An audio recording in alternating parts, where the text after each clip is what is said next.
السلام علیکم ورحمۃ اللہ وبرکاتہ نحمده ونصلی علی رسولہ الکریم اما بعد. آج کا سبق سن لیجئے. سبق نمبر 1223 سلسلہ وار مضمون صلہ رحمی کا بہت درد بھرا قصہ میں بیان کر رہا ہوں اور ایک نصیحت کر رہا ہوں کہ قطع رحمی سے، رشتہ داری کو توڑنے سے بہت بچیے. اور عام طور سے آدمی جب کسی اقتدار پر آتا ہے، دو پیسہ ہاتھ میں آ جاتا ہے تو وہ لوگوں پر ظلم کرنا شروع کرتا ہے. کبھی کبھار رشتہ داروں پر بھی ظلم کرنا شروع کرتا ہے، کبھی بیوی پر ظلم کرنا شروع کرتا ہے، کبھی جو نوکروں پر ظلم کرنا شروع کرتا ہے. وجہ کیا؟ دو پیسہ ہاتھ میں آ گیا. اس پر یہ قصہ ہے قرآن شریف میں، وَمَن يَظْلِم مِّنكُمْ نُذِقْهُ عَذَابًا كَبِيرًا. جو بھی آدمی تم میں سے ظلم کرے گا تو ہم اس کو بہت بڑا عذاب دیں گے، یاد رکھنا. اور کبھی کبھی خطرناک عذاب میں آدمی مبتلا ہو جاتا ہے. نصیحت یاد رکھنا، جو اللہ دے سکتا ہے وہ اللہ چھین بھی سکتا ہے. کتابوں میں لکھا ہے کہ میاں بیوی بیٹھے ہوئے کھانا کھا رہے تھے.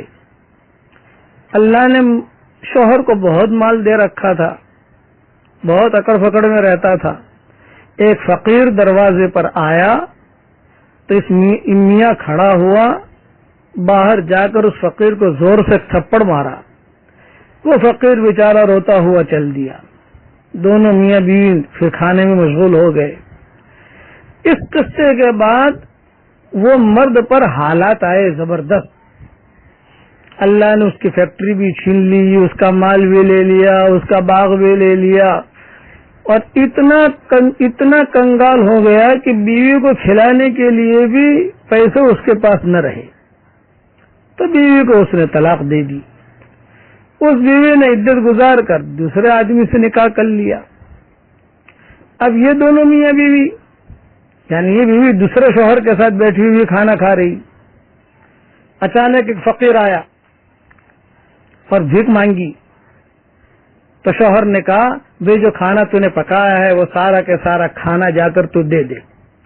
بیوی نے کہا بھئی پیسہ دے دیتی ہوں. یوں کہا نا ہم تو پھر پکا لینا، یہی کھانا دے دے اس کو. بیوی کھانا لے کر جو دروازے پر گئی تو کتابوں میں لکھا ہے کہ وہ فقیر کا چہرہ دیکھتے ہی بیوی کے ہاتھ سے وہ برتن گر گئے، کھانا بھی گر گیا، اور چیخ مار کر وہ بیوی بے ہوش ہو کر گر پڑی. شوہر دوڑا دوڑا آیا، بیوی کو اٹھایا، پانی پلایا. پھر تجھے کیا ہوا؟ وہ بیوی جو ہے وہ رو رہی ہے، بے قابو ہو رہی ہے. بھی کیا ہوا تجھے؟ وہ فقیر جو آیا تھا وہ چلا گیا. تو پھر اس بیوی نے کہا یہ بھیک مانگنے کے لیے جو فقیر آیا تھا میں پہلے اس کے نکاح میں تھی. اس نے ایک فقیر کو تھپڑ مارا تو اللہ نے ساری دولت اس سے چھین لی، یہاں تک کہ مجھے بھی چھین لیا، اور تمہارے ساتھ اللہ نے میرا نکاح کر دیا. مجھے وہ پرانے دن یاد آ گئے. تو یہ دوسرا شوہر کہہ رہا ہے کہ جس فقیر کو تھپڑ ماری تھی وہ میں خود تھا، مار کھانے والا میں تھا.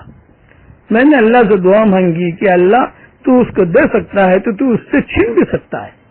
تو اللہ نے سارا کا سارا چھین کر مجھے دے دیا، یہاں تک کہ تجھے بھی چھین کر مجھے دے دیا.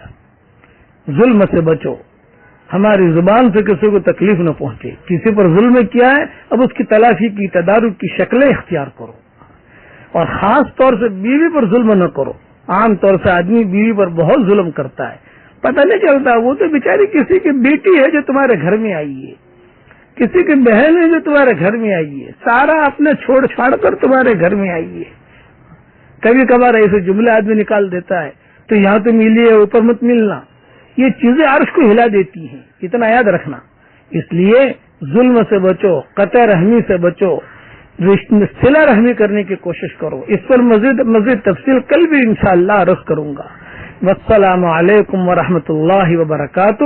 اللہ تعالی ہم سب کو ظلم کرنے سے اللہ ہماری حفاظت فرمائے.